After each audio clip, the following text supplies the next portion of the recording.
Hey there, fridge owners.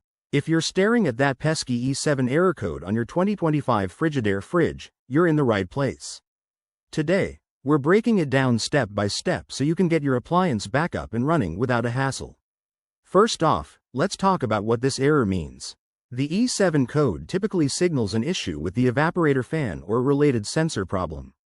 This can cause your fridge to not cool properly, leading to spoiled food and frustration.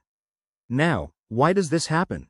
Common causes include a buildup of dust or debris on the fan blades, a faulty fan motor, or even wiring issues. In some cases, it might be due to a malfunctioning thermostat or evaporator sensor. Don't worry.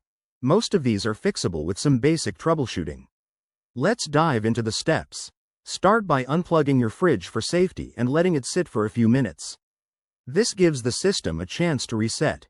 Once that's done, locate the evaporator fan, usually found at the back of the freezer compartment. Carefully inspect it for any obstructions like ice buildup or dirt.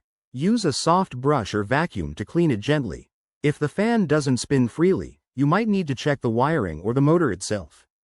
If cleaning doesn't solve the issue, test the sensor with a multimeter if you're comfortable with that, or consider calling a professional technician. Remember, messing with electrical components can be dangerous, so safety first.